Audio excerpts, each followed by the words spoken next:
जी, अब इन्होंने यही वाली एग्जांपल को आगे कंटिन्यू किया है, इसको थोड़ा सा चेंज कर दिया है। इन्होंने कहा कि ये जो होल है इसको अब कॉपर से फिल कर दिया है इन्होंने। तो अब बताइए, अब आपने टोटल बार की रेजिस्टेंस डिटरमिन करनी है, आप क्या करेंगे? इसको सर आप फिल ऐड कर दोनों को सर हम दोनों का एरिया ऐड कर देंगे। Yes sir. दोनों का एरिया सर ऐड लाइक हम कर। पहले एक एरिया लेंगे जिसमें हम सर्कल को इंक्लूड नहीं करेंगे और दोबारा फिर लेंगे और दोनों को ऐड कर देंगे। ठीक है, फर्क क्या होगा दोनों में? सर क्योंकि दोनों में वो डिफरेंट है ना, सिग्मा सर। मटेरियल डिफरेंट है सर, उसका हाँ वो जी, तो कंडक्टिविटी इसका डिफरेंट मतलब होगी। ये हुआ कि R total is equal to R, एक मटेरियल कौन सा है? कॉपर, और एक लेड है, यूं कह लो। तो R square plus R circle, वैसे ही है जैसे आप कह रहे हैं। तो L over sigma S plus L over sigma S. तो यहाँ पे आ गया कॉपर का, ठीक है, सॉरी यहाँ पे आ गया लेड का, और उसका अपना सरफेस एरिया आ गया। लेकिन यहाँ पे अब सरफेस एरिया होगा जो आपने पिछली एग्जांपल में कैलकुलेट किया है, मतलब 9 माइनस पाई आर स्क्वायर, ठीक है। और यस यहाँ सर। पे कंडक्टिविटी आएगी कॉपर की, पाई आर स्क्वायर सर। और यहाँ पे खाली पाई आर स्क्वायर आएगा। समझ लगता है? Yes sir. ठीक है ना? तो ये इन्होंने ऑलरेडी उसको कैलकुलेट कर लिया है कि सरफेस एरिया ऑफ लेड कितना है, पिछली एग्जांपल में दिया हुआ था। और फिर इन्होंने surface area of copper calculate कर लिया, और इन्होंने थोड़ा सा डिफरेंट तरीके से किया हुआ है, हम डिफरेंट तरीके से प्रपोज कर रहे हैं। ठीक है, लेकिन जवाब ए सेम ही आएगा दोनों सूरतों में। ठीक हो गया? ओके। Yes sir. तो अभी तक हमने बात की है इलेक्ट्रिक फील्ड के इफेक्ट की on one type of material, ठीक है।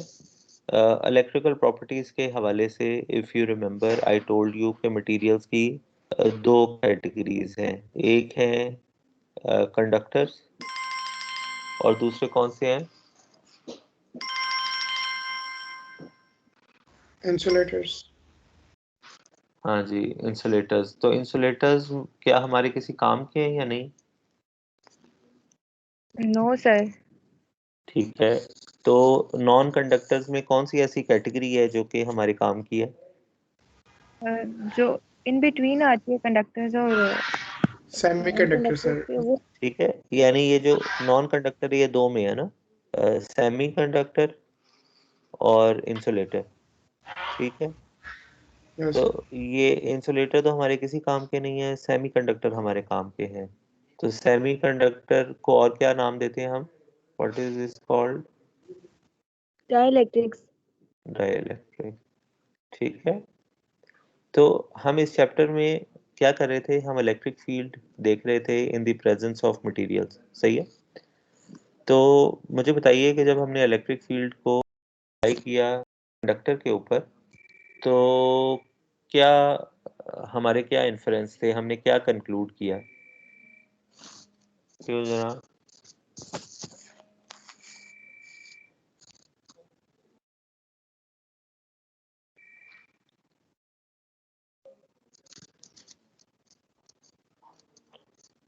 ई फील्ड का इफेक्ट कंडक्टर्स के ऊपर क्या सर वो आप स्टडी किया आपने? पूछते हैं जो इंटरनल वाली जीरो होगी थी और बाई हाँ, वाला सिर्फ आ रहा था। ठीक है। तो इसमें एक केस ये था कि electric field on surface of conductor जो है वो जीरो थी, इज जीरो। दूसरे केस में क्या था? ये कब का केस था? जब जो मटेरियल है वो अ, इसको कह देते हैं फ्री सस्पेंडेड मटेरियल है, ठीक है। ये वाला केस कौन सा? दूसरा एक और केस हमने देखा है जहाँ पे हमने एक पीस ऑफ कंडक्टर लिया, ठीक है, और लेकिन हमने उसको एक पोटेंशियल डिफरेंस के साथ क्रिएट कर दिया, ठीक है, फोर्स्ड पोटेंशियल डिफरेंस। तो इसमें क्या हो रहा था, इसमें इलेक्ट्रिक फील्ड क्या कर रही थी, जो इलेक्ट्रिक फील्ड यहाँ पे जनरेट हो रही है वो क्या काम कर रही है?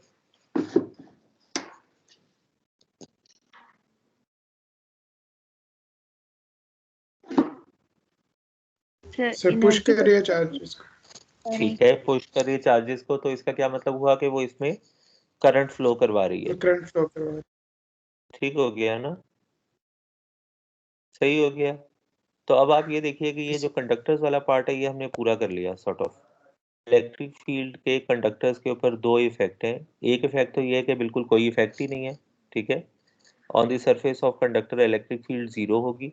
लेकिन ये कब होगा कि अगर एक simple plane piece of conductor हम लोगों ने किसी भी एक्सटर्नल फील्ड के अंदर जो है वो रख दिया है, ठीक है, तो स्टिल कोई चार्ज डिस्ट्रीब्यूशन उसके ऊपर जो भी डेवलप होगी वो एक्सटर्नल इलेक्ट्रिक फील्ड के इफेक्ट को कैंसिल कर देगी, कोई नेट चार्ज उसके ऊपर डेवलप नहीं होगा। लेकिन अगर हम एक फोर्स्ड पोटेंशियल डिफरेंस कनेक्ट कर दें एट द ऑपोजिट एंड्स, तो इससे एक तो करंट फ्लो होगा और दूसरा क्या इफेक्ट आएगा, इस मटेरियल के अंदर एक रेजिस्टेंस क्रिएट होगी। डिमांड ये नहीं, अभी निकल नहीं रही थी यूनिवर्सिटी में, बगैर नहीं कार्ड नंबर दर्ज नहीं। ठीक, तो इसमें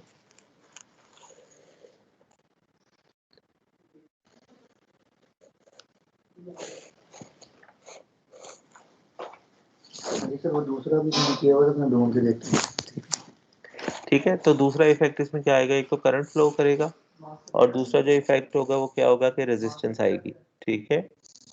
तो ये दो इफेक्ट्स हैं मटेरियल, अगर एक आप कंडक्टर के ऊपर इलेक्ट्रिक फील्ड को अप्लाई करते हैं, ठीक है, या इलेक्ट्रिक फील्ड जब कंडक्टर से इंटरेक्ट करती है तो। अब हम देखना चाह रहे हैं कि अगर इलेक्ट्रिक फील्ड डाइलेक्ट्रिक से इंटरेक्ट करती है तो फिर क्या होता है हमारे पास, ठीक है। तो ये बात हमें पता है कि जो मेन डिफरेंस है between a conductor and a dielectric वो अवेलेबिलिटी ऑफ फ्री इलेक्ट्रॉन्स है, ठीक है। और जो चार्जेस हैं डाइलेक्ट्रिक में, वो अगर उसमें कोई चार्जेस मौजूद होंगे तो still they are not able to move freely, ठीक है।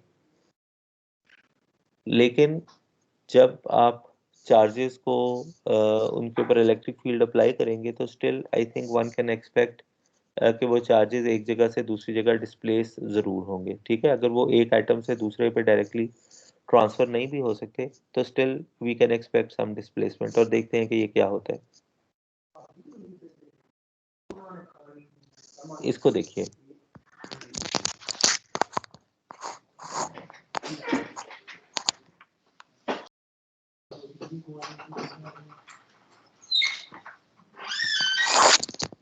इसको अगर देखिए तो हमारे पास क्या है कि हमारे पास एक एटम है, ठीक है। पिछले समय में जो भी लिखा हुआ है वो भी हम उसकी तरफ जाते हैं। इसको अगर आप देखिए तो यहाँ पे हमारे पास एक एटम है, ठीक है।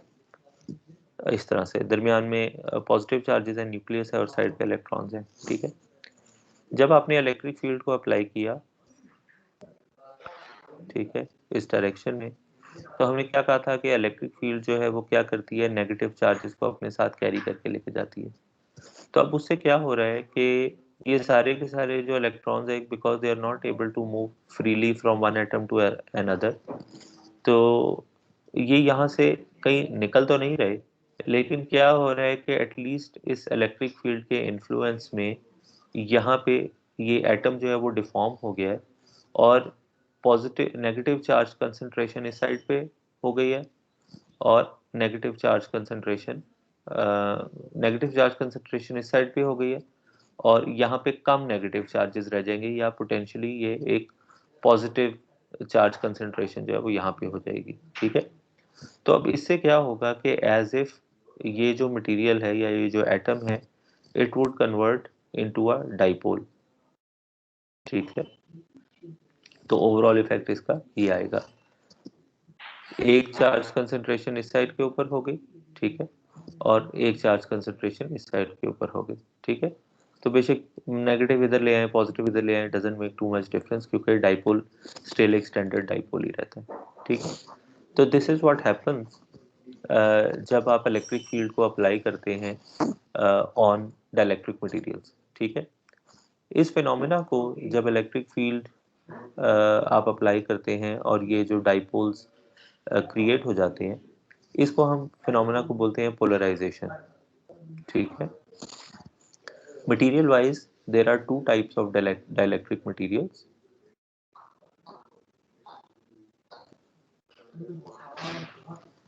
polar dielectric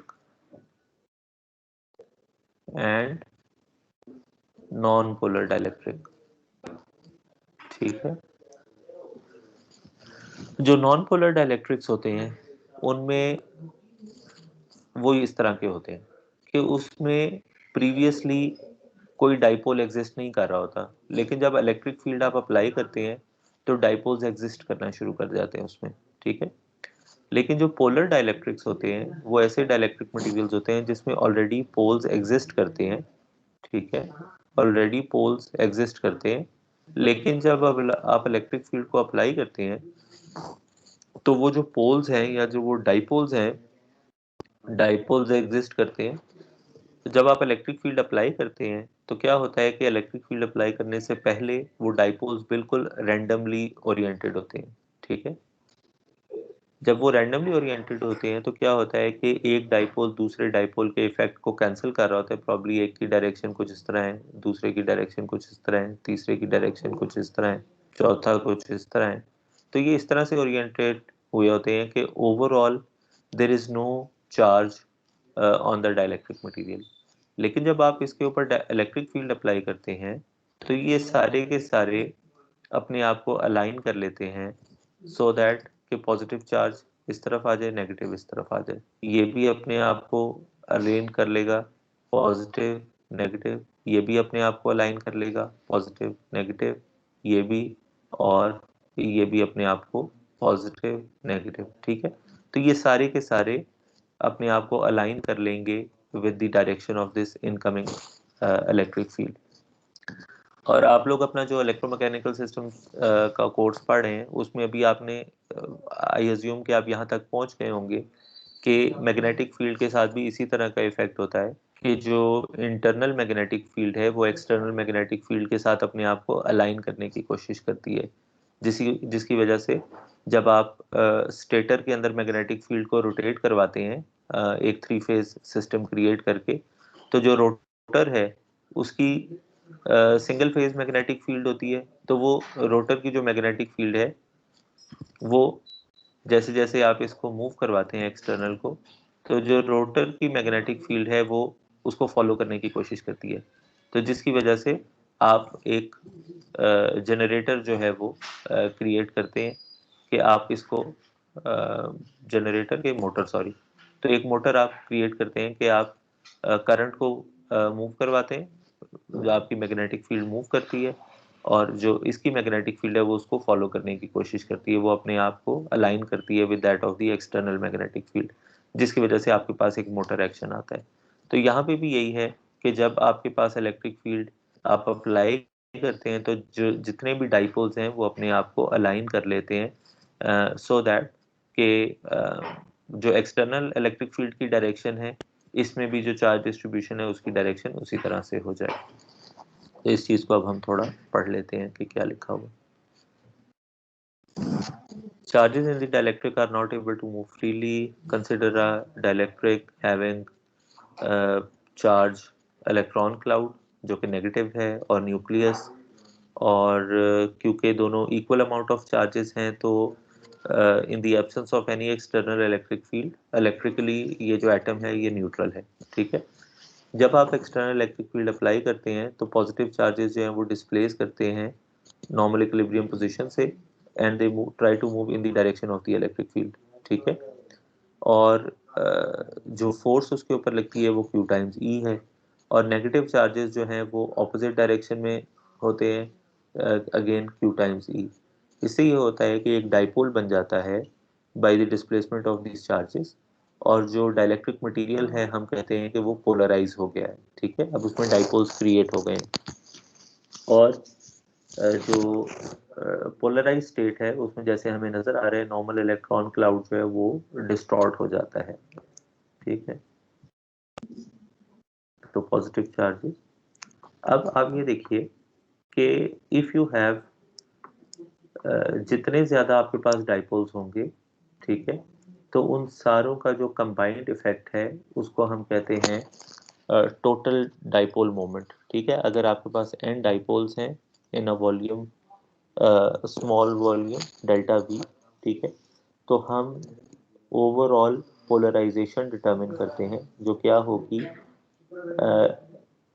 summation of all dipole moments, dipole multiplied by charge per unit volume, तो number of dipole moments per unit volume when the volume approaches to zero is called polarization, ठीक है। तो जिस भी material के अंदर ज्यादा dipoles होंगे उसकी पोलराइजेशन ज्यादा होगी, जिसके अंदर भी कम डाइपोल्स होंगे उसकी पोलराइजेशन कम होगी, ठीक है।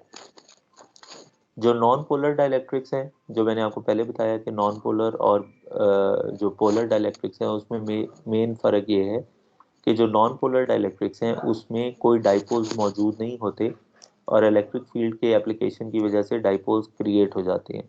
लेकिन जो पोलर डाइलेक्ट्रिक्स हैं उसमें non polar dielectrics do not possess dipoles until the application of electric field. लेकिन जो पोलर डाइलेक्ट्रिक्स हैं उसकी वजह से क्या होता है कि परमानेंट डाइपोल्स उसमें पहले से मौजूद होते हैं और एक्सटर्नल इलेक्ट्रिक फील्ड की एप्लीकेशन की वजह से जो डाइपोल्स हैं वो अपने आप को अलाइन कर लेते हैं with that of the incoming external electric field, ठीक है। और इनकी कुछ एग्जांपल्स आपको दी हुई हैं।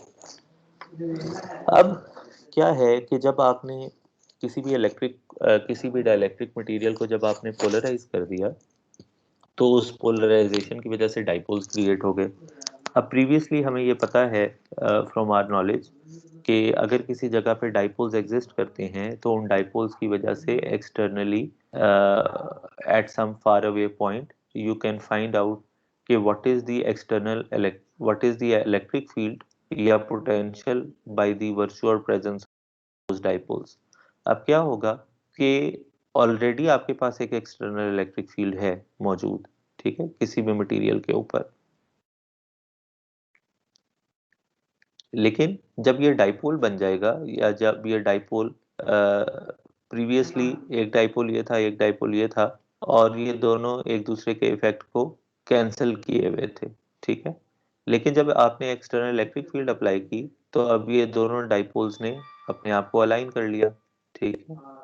अब इनकी जो अपनी इंडिपेंडेंट इलेक्ट्रिक फील्ड है या इसकी वजह से किसी भी पॉइंट पे जो इलेक्ट्रिक फील्ड महसूस होगी वो अब क्या होगी, electric field because of dipole 1 plus electric field because of dipole number 2, ठीक है। यानी ये टोटल उसका नेट इफेक्ट होगा और if there is also some external electric field present तो वो इसमें ऐड ऑन हो ही रही होगी, ठीक है। तो आप यूं कह लें कि ओवरऑल इलेक्ट्रिक फील्ड इन डाइपोल्स की क्रिएशन की वजह से इनहैंस हो जाएगी, ठीक है। इसको हम देखें, ये जो डेरिवेशन है इसमें हम नहीं जाते और सिर्फ हम ये इस कंक्लूजन पे पहुंचना चाहते हैं कि जब आप किसी भी डाइलेक्ट्रिक मटेरियल को पोलराइज करते हैं तो उससे ये होता है कि आपके पास दो तरह की चार्ज डेंसिटीज क्रिएट हो जाती हैं, एक वॉल्यूमेट्रिक चार्ज डेंसिटी और दूसरी सरफेस चार्ज डेंसिटी, ठीक है। जो सरफेस चार्ज डेंसिटी है that is P dot an and जो वॉल्यूमेट्रिक चार्ज डेंसिटी है that is del dot p, ठीक है। अभी हम अगेन इसकी बहुत ज्यादा तफसील में नहीं जाते लेकिन अभी थोड़ा सा आगे चल के मैं आपको बता देता हूँ।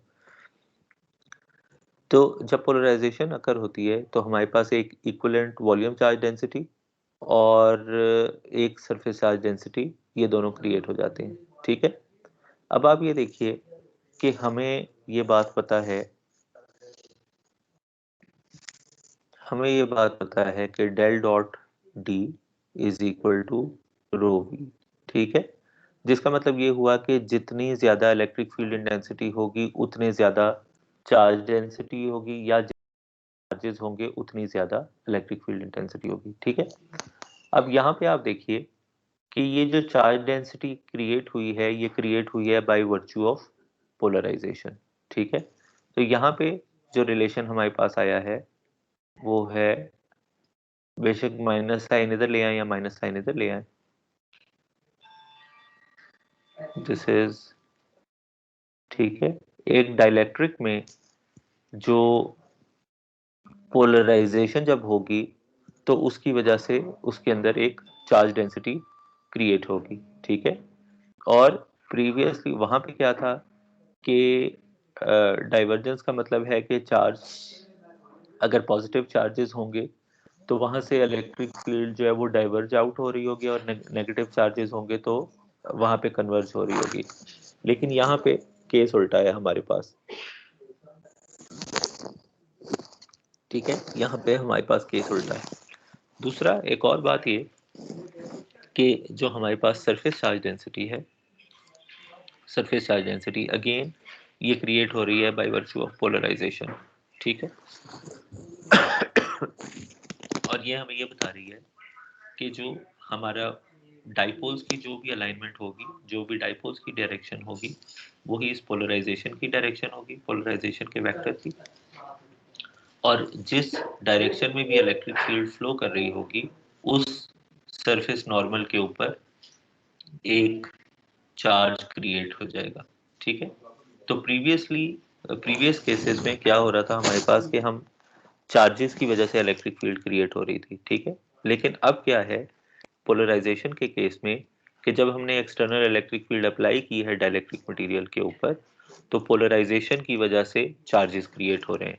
ठीक है, तो ये फर्क है दोनों में। इसी वजह से जो कन्वर्ज वो डाइवर्जेंस और जो इफेक्ट है कन्वर्जेंस का वो भी यहाँ पे अपीयर हो रहा है। ठीक है, because the phenomena is now other way around.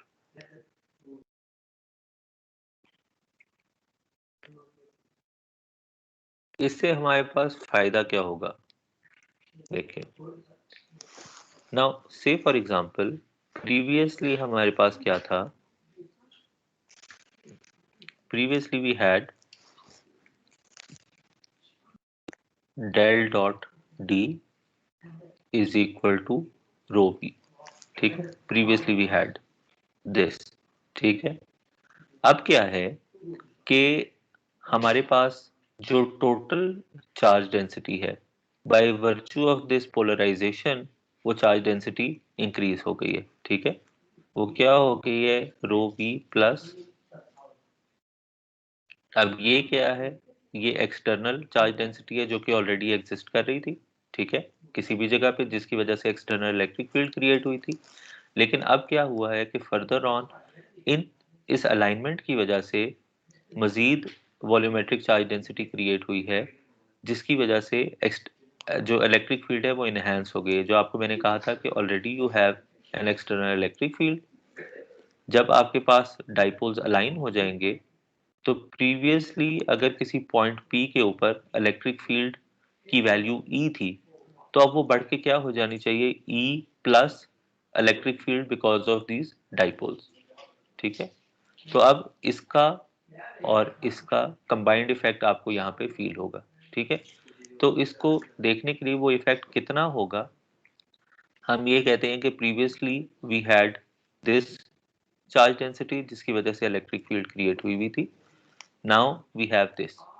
ठीक है, तो जो टोटल इफेक्ट है, अब total number of flux total है तो हमारे पास फ्लक्स लाइंस बढ़ गई हैं, तो वी से डेल डॉट डी।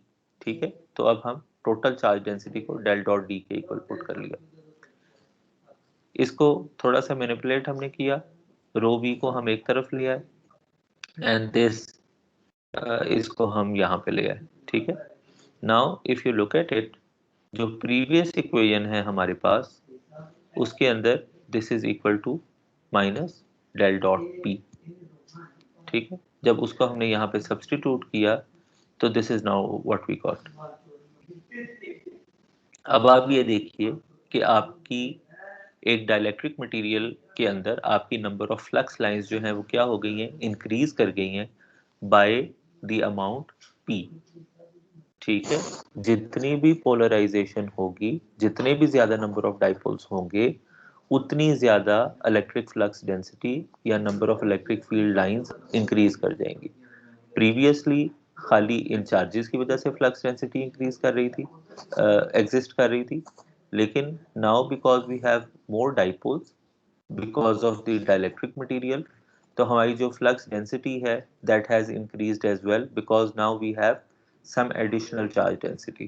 ठीक है, तो जो कंक्लूजन है वो ये है कि net effect of the dielectric on the electric field is कि हमारी जो फ्लक्स डेंसिटी है वो इंक्रीज कर जाती है बाय एन अमाउंट P। ठीक है, which means that of E the flux density is greater than it would be in the free space। तो इसका मतलब ये हुआ कि अगर हम फ्री स्पेस की बात कर रहे हैं जिसके अंदर हमारी कोई डाइपोल्स एग्जिस्ट नहीं कर रहे, तो वहां पे we would have for the same amount of electric field intensity we will have smaller number of flux lines। लेकिन if we apply the same amount of electric field intensity to a dielectric material, तो हमारी number of flux lines जो है वो increase कर जाती हैं। और यही वजह होती है कि अगर आप किसी कैपेसिटर में एयर रखें, ठीक है, या उसको आप किसी मटेरियल से चेंज कर दें, ठीक है, तो इफ यू रिमेंबर कि कैपेसिटर की जो कैपेसिटेंस होती है that is C is equal to epsilon A over D। ठीक है, फिर epsilon is the permittivity of the material inside the capacitor. ठीक है, तो now if you look at it, हम आगे जाके देखेंगे कि ये जो एप्सिलॉन है this depends upon the polarisation. तो if you have a dielectric material you have a higher capacitance because you have more flux lines trapped inside the capacitor. ठीक है, उसकी चार्ज स्टोरिंग कैपेसिटी जो है उसको आप इंक्रीज कर देते हैं। ठीक है, जो पोलराइजेशन है हमें ये बात पता चल गई है कि that is directly proportional to E। ठीक है, जितनी ज्यादा इलेक्ट्रिक फील्ड होगी उतनी ज्यादा पोलराइजेशन होगी। ठीक है, तो इस डायरेक्ट रिलेशन को, जो डायरेक्ट प्रोपोर्शन है, इसको हम कन्वर्ट करते हैं into an equality by putting these two constants. ठीक है, और जो जिसमें ये जो कांस्टेंट है XE, this is known as the electric susceptibility या सेंसिटिविटी ऑफ द मटेरियल, जिसका मतलब ये है कि कोई भी मटेरियल कितना सेंसिटिव है for the application of electric field. ठीक है, जितनी ज़्यादा ससेप्टिबिलिटी हाई होगी उतनी ज़्यादा मटेरियल की सेंसिटिविटी होगी टूवर्ड्स इलेक्ट्रिक फील्ड, और उतना ज़्यादा वो मटेरियल पोलराइज हो सकेगा by the application of same amount of electric field. तो यहाँ से फिर we determine something which is called dielectric constant.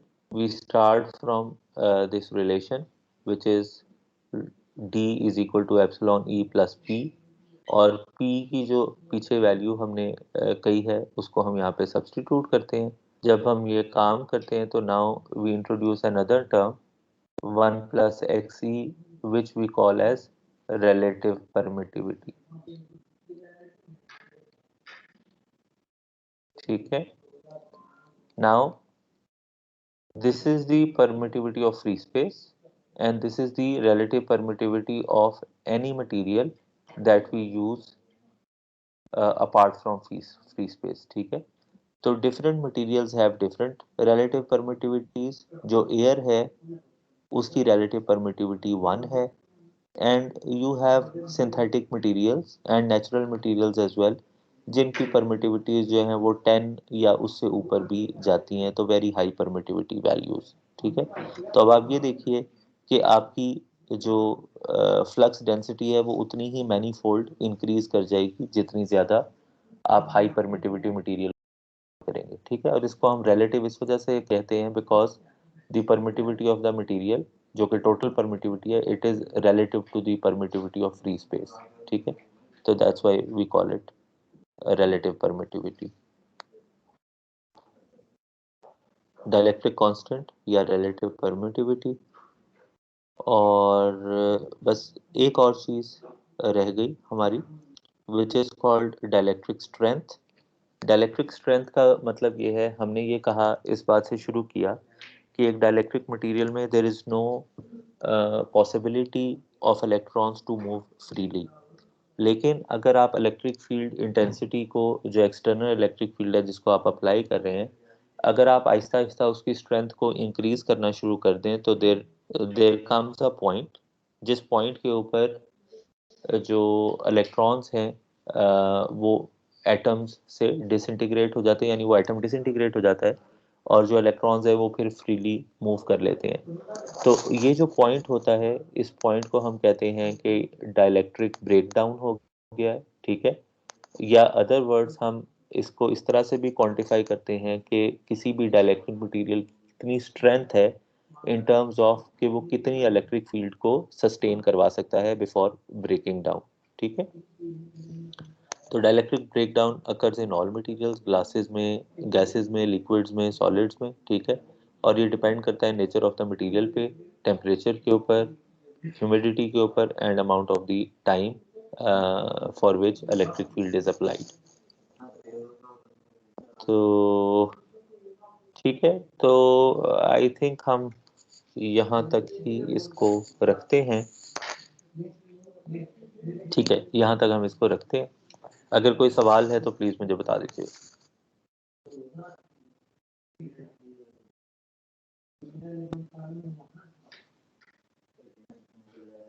जी जनाब, कोई सवाल?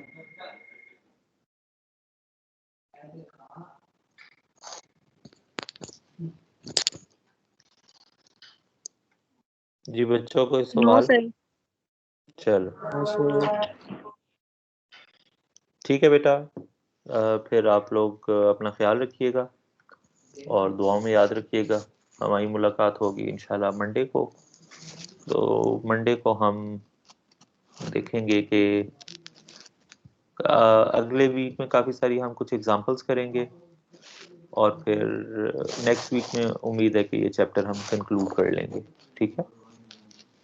चलो, तो next week is 10th week, right? ऐसे ही है। Yes sir. चलो ठीक है बेटा, ओके, फिर अपना ख्याल